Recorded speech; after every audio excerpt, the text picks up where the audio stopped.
By the time the 6th patrol car slid sideways up the gravel lane and slammed to a halt beside the sagging barn, I'd already set the percolator going on the stove. Red and blue strobes slashed across the sun-bleached siding of the century-old Mercer place, ricocheting off the hand-painted sign. My great-granddaddy lettered back when Harding was president. Doors flew open, and deputies spilled out like it was a meth lab takedown instead of a farm whose worst offense in 10 years had been letting the chickens roam one night. Leading the charge was Amanda Keene herself, HOA president of Cedar Ridge Estates, in a navy blazer, wedge heels punching holes in the mud, face glowing with the righteous fury of someone who'd finally been handed the keys to the kingdom. She flung one manicured hand toward the porch like she was unveiling a statue. "That's him," she announced to the officers. "He's trespassing on HOA-owned property." The board voted to annex the parcel for covenant violations. Multiple warnings have been issued. I didn't budge. Just stayed propped in the doorway of the farmhouse, white t-shirt, faded Wranglers, scuffed boots, one hand wrapped around a steaming mug, the other lazily propping up my phone so the camera caught everything on the screen, and a big red timer ticked upward from 000001. The nearest deputy squinted at it. "What's the timer for, sir?" I gave him the slow, flat smile my daddy taught me. "That," I said, "is how long you'll have been on the record committing a federal civil rights violation. Don't fret though." I tapped the screen. "Cloud backup's automatic." My attorney gets the file in real time. Amanda's mouth opened, closed. Somewhere high above, the soft mosquito whine of a drone slid across the sky right on cue. A deputy's radio crackled loud enough for everyone to hear. "Unit 12, stand by. County attorney just called something about lack of jurisdiction." I lifted my mug in salute. "Welcome to Mercer Farm, folks. Clock's running."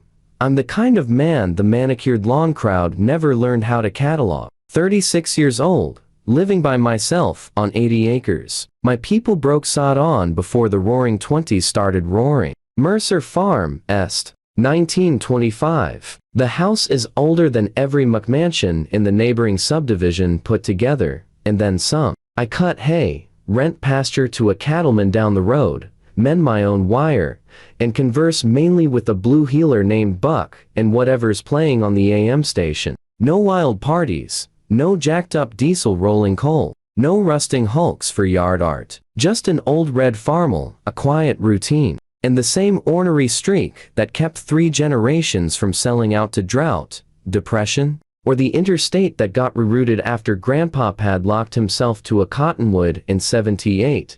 The trouble wasn't anything I did. The trouble was what sprouted up around me like kudzu. Cedar Ridge Estates crept in one cul-de-sac at a time. Courtesy of Sycamore Horizon Development, LC, rows of beige vinyl castles inching toward my fence like they had a destiny. With them came jogging trails that somehow needed to skirt my corn. Instagram families posing in front of my barn like it was public scenery. And next-door threads written by people who moved to the country and then lost their minds when a rooster announced sunrise. At the helm of it all stood Amanda Keene, HOA president, licensed realtor, and self-crowned guardian of Cedar Ridge's aesthetic integrity.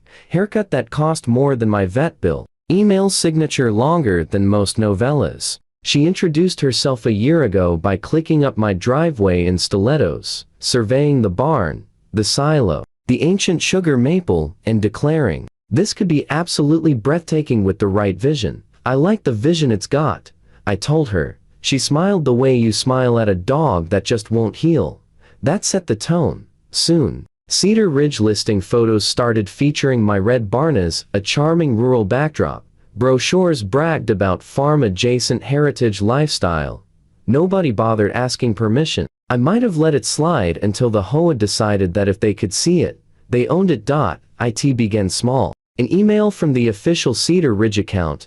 Friendly reminder that although your parcel lies just outside our covenants, it forms a significant visual component of our community. We'd adore partnering on minor enhancements, perhaps a softer barn color, relocation of vintage equipment, and consideration of livestock noise during family hours. I wrote back, "No, thank you, not interested." 4 words, same as my granddaddy used on the highway department. She didn't care for brevity. Next thing I know, when I come home from the co-op and there's a laminated Cedar Ridge notice stapled to my gate announcing proposed Vust enhancements. Volunteers in matching polo shirts are out there with measuring wheels, plotting a trail along my fence. Somebody kids are climbing my round bales because mommy said it's community land. I walked out calm, pointed at the survey stakes. Y'all are welcome to turn around and march right back over that fence line. Been the boundary since Calvin Coolidge. They left grumbling that Amanda promised this would all be nowhere amenity space soon enough. Soon enough. That phrase lodged in my craw like a cockleburr. Then the letter started. First, the HOA, Cedar Ridge Estates, is proud to incorporate adjacent open parcels into our master plan community. Then Sycamore Horizon Development. We represent parties eager to acquire your acreage for seamless integration, including clubhouse, resort pool, and expanded trail system. Then Amanda in person, stepping out of her white Lex, us, clutching a thick folder, voice dripping honey. It's truly win-win, well above ag value. You could relocate somewhere more suitable. Modern buyers don't want tractors in their sightlines indefinitely. I hooked thumbs in my pockets. Not selling. Her smile went brittle. You'll want to reconsider. Communities evolve. No one likes being the holdout. Been holding just fine since 1925, I said. Still not selling. That's when polite turned to war. The monthly newsletter ran coy. Little blurbs about blighted properties dragging down values. Residents suddenly discovered the smell of cattle offended them on lands owned ag since before their neighborhood existed. Amanda took a slick 30 slide deck to the County Planning Commission titled From Underutilized Farmland to Community Asset. Half the pictures mine, none of them authorized. She figured it was inevitable. Suburbs always win. Farmers always fold. What Amanda Keene didn't know was that Mercer dirt runs deeper than her covenants, and I'm nowhere near as alone as I look standing on that porch. The fatal misstep arrived disguised as a zoning. Here Amanda Keene wearing her dual hats as Cedar Ridge HOA president and self-declared voice of progress filed a formal petition with the county to rezone and forcibly annex the Mercer parcel into the Cedar Ridge planned unit development. The packet was thick, glossy, and confident, renderings of a stone-accented clubhouse, 6 lighted pickleball courts, a rustic community garden laid out exactly where my best hayfield now grows, and one carefully worded bullet point about ongoing negotiations with current occupant. You could practically hear her practicing the word occupant in the mirror so it wouldn't accidentally come out owner. I only found out because state law required the county to mail notice to the actual titled owner. I sat at the same oak table my granddaddy died at, reading every page while the coffee went cold and my jaw got tighter than baling wire. They were treating a century of Mercer dirt like it was already theirs to pave. I showed UPAT the hearing. They genuinely didn't expect that. Small county commission room flickering fluorescence, the faint smell of old carpet and burned popcorn. Amanda, up front with her MacBook Air, HOA board in identical salmon pink polos lined up behind her like backup singers. And here, she said, clicking to the next slide with a flourish, you can see how the Cedar Ridge Phase 4 expansion transforms this frankly blighted, underutilized agricultural tract into vibrant, family-oriented amenity space. My barn filled the screen, big as life. Not a single pixel blurred. I raised my hand. The chairman blinked. Yes, sir in the hat. I stood. Quick question for the record. What do you call it when somebody tries to annex land they don't own without ever bothering to ask the owner? The room did that thing where every chair creaks at once. Amanda's mouth opened, closed, opened again. I wasn't aware, Mr. Mercer. We have attempted outreach attempts noted, I said, walking to the front. I set a 2-inch stack of documents in front of the board like I was dealing cards. Copy of the original Mercer deed, 1925. With every transfer since. Current ex-zoning certificate.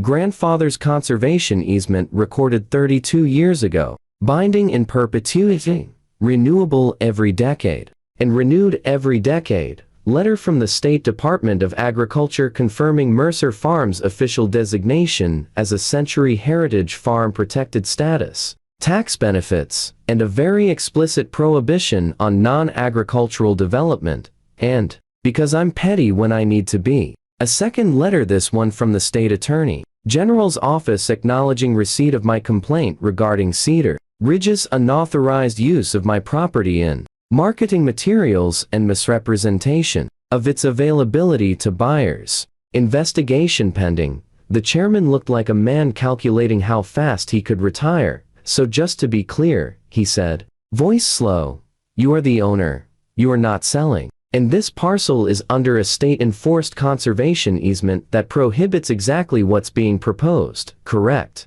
I said. Amanda's face turned the color of a ripe watermelon. This is highly inappropriate. The HOA has covenant rights, the county planner finally spoke up, quiet but final. Cedar Ridge Estates has zero recorded jurisdiction over the Mercer parcel. It was never platted into your PUD. This petition is legally impossible, in plain English. Dead on arrival.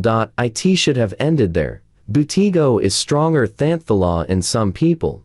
Instead of licking her wounds, Amanda went scorched earth. She started telling neighbors and, more importantly, the sheriff's dispatcher that I was unpredictable, possibly armed, mentally unstable, and illegally blocking lawful community access. She claimed, in writing, that the HOA held unrecorded easements across my land and that I was defying legitimate enforcement orders. None of it is true, but close enough to the gray zone to get patrol cars rolling. That's how. One Wednesday morning, I stepped onto the porch with my coffee and watched 6 cruisers fishtail up the drive behind Amanda's gleaming white Lexus. She had called them to assist with enforcement of HOA property rights. She had just turned her little turf war into a federal civil rights case, and I had been waiting weeks for her to do exactly that. People see a quiet farmer and assume he's behind the times. Adorable. In the month after the zoning hearing, I mounted 3-4,000 cameras, gate, barn, porch, all cloud-backed, motion-triggered, set to auto-upload the moment certain keywords were spoken. I retained a civil rights attorney. The AG's office keeps on speed dial for exactly this flavor of nonsense. I signed up for a service that drafts and files complaints the second I hit a panic button on my phone. Most importantly, I sat down with the sheriff and the county attorney, coffee, no cameras, and laid it out. If that HOA calls you about me, you call this number first. I slid them the county attorney's direct line. Private ag land, state protected, no easements, no jurisdiction. In writing.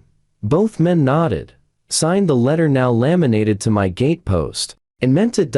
So when Amanda marched up my step, waving her manila folder like a warrant, flanked by 6 deputies who suddenly looked uncomfortable. I didn't raise my voice. I just opened the timer app on my phone and hit start. 00:00:01, 0 hour 0 minute and 2 seconds. Clean, date-stamped proof of how long they stayed. After being told on camera they had no business here, Mr. Mercer, the lead deputy, started shifting his weight. We've been asked to assist Cedar Ridge HOA with. Before you finish that sentence, I said, come as Sunday. Look at the sign on my gate. They turned. Laminated county seal. Bold black letters. Law enforcement is hereby advised that Mercer Farm is private property, agriculturally zoned, under state conservation easement. No HOA, developer, or adjacent entity possesses any recorded easement, right-of-way, or enforcement authority. All access requires express owner consent, signed by the county attorney himself. The deputy read it once. Read it again. His radio crackled before he could speak. All units, stand down. County attorney says no jurisdiction. Repeat. No jurisdiction. Amanda stood there in her muddy wedge heels, mouth opening and closing like a fish. The Thaddeus discovered water was optional. I took a slow sip of coffee. Clock kept ticking. The deputy read the sign once, then again, slower, lips moving. Behind him, another radio sparked to life. Alunitz, Mercer Farm. This is dispatch. County Attorney Lawson on the line. Confirm jurisdiction before any action. Repeat. Confirm jurisdiction. Amanda's smile jittered like a bad fluorescent bulb. Officer, she blurted, clutching her folder like a life raft. We have a duly passed HOA resolution right here. The board voted to seize this parcel for chronic covenant violations. He's trespassing on community property. Trespassing, I said, tasting the word. On my great-granddaddy's dirt. One of the younger deputies shifted his weight. Looking anywhere but at Amanda, the lead officer cleared his throat. Ma'am, HOA covenants do not grant seizure authority. That's not a real thing. But our bylaws, your bylaws, don't outrank a recorded deed and 2 layers of state law, he said. Voice flat. My phone timer rolled past 00:02. I spoke loud and clear for every microphone in range. For the record, I am the sole legal owner of Mercer Farm. This is private property. No one here has my permission to be past that gate without a warrant or exigent circumstances. Anyone got a warrant? Dead silence. The drone overhead sounded like a lazy bee. Sir, we're just trying to. One deputy started. Then you can try it in reverse, I said. Turn around and leave the way you came. Every radio crackled at once. Unit 12. This is Lawson Direct. You are on private ag zone land under a state conservation easement. Stand down now. We'll deal with the HOA separately. You could actually see the tension leak out of the deputies like air from a tire. The lead officer exhaled through his teeth. Copy that. He turned to Amanda. Ma'am, we're not seizing anything today. This is a civil matter, and it sure doesn't look like it's going your way. Amanda's cheeks went scarlet. You can't just leave. He's obstructing community progress. This sets a terrible precedent, ma'am, the deputy cut in, patience gone. The terrible precedent would be us dragging a man off his own land, because an HOA voted on it. We're done here. I tapped the screen. 03:17. Thank you, officers. This footage, plus your on-body audio, gets forwarded to council in about 30 seconds. 2 deputies glanced straight up at the drone. That thing live? One asked. Lift to the cloud, and a very interesting folder at the Attorney General's office titled Cedar Ridge HOA Overreach, I said. Amanda went from red to the color of old dishwater. She hadn't planned for anyone above the county level to care. The storm hit Cedar Ridge the way a late summer thunderhead hits dry wheat fast and biblical. First came the certified letters from the state Attorney General's Civil Rights Division. One in every mailbox, one to every board member, key phrases in bold, investigating allegations of attempted interference with constitutionally protected property rights, pattern of harassment and misrepresentation to law enforcement, potential civil rights violations. Then the county scheduled a special public meeting titled, Appropriate Use of Emergency Services. I didn't say a word. Didn't have to. They rolled the footage on the big screen. 6 cruisers tearing up my drive. Amanda, waving her folder like Moses with new tablets. The deputy reading my gate sign aloud.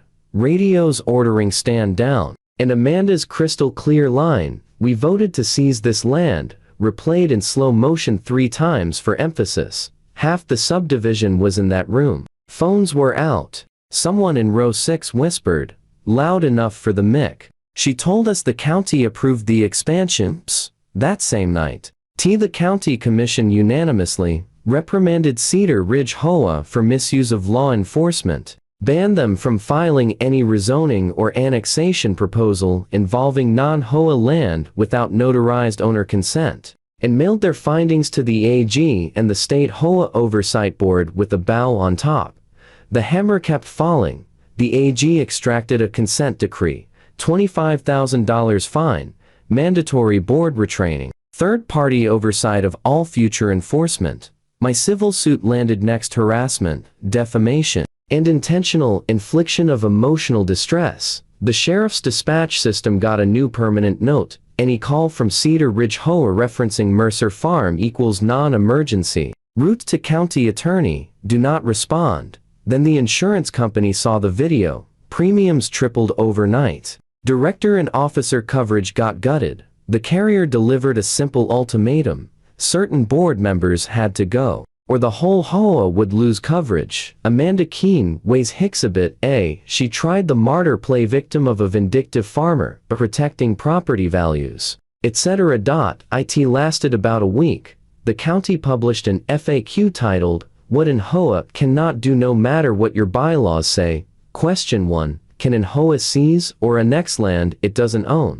Answer. No. See Mercer Farm v. Cedar Ridge Estates. Her own brokerage quietly cut her loose. Nobody wants to be that Cedar Ridge lady in the listing remarks. Realtor lunches turned into seminars. The Amanda Keene story, how not to lose everything over a barn. The final blow came at the emergency membership meeting. 200 residents crammed into the community center.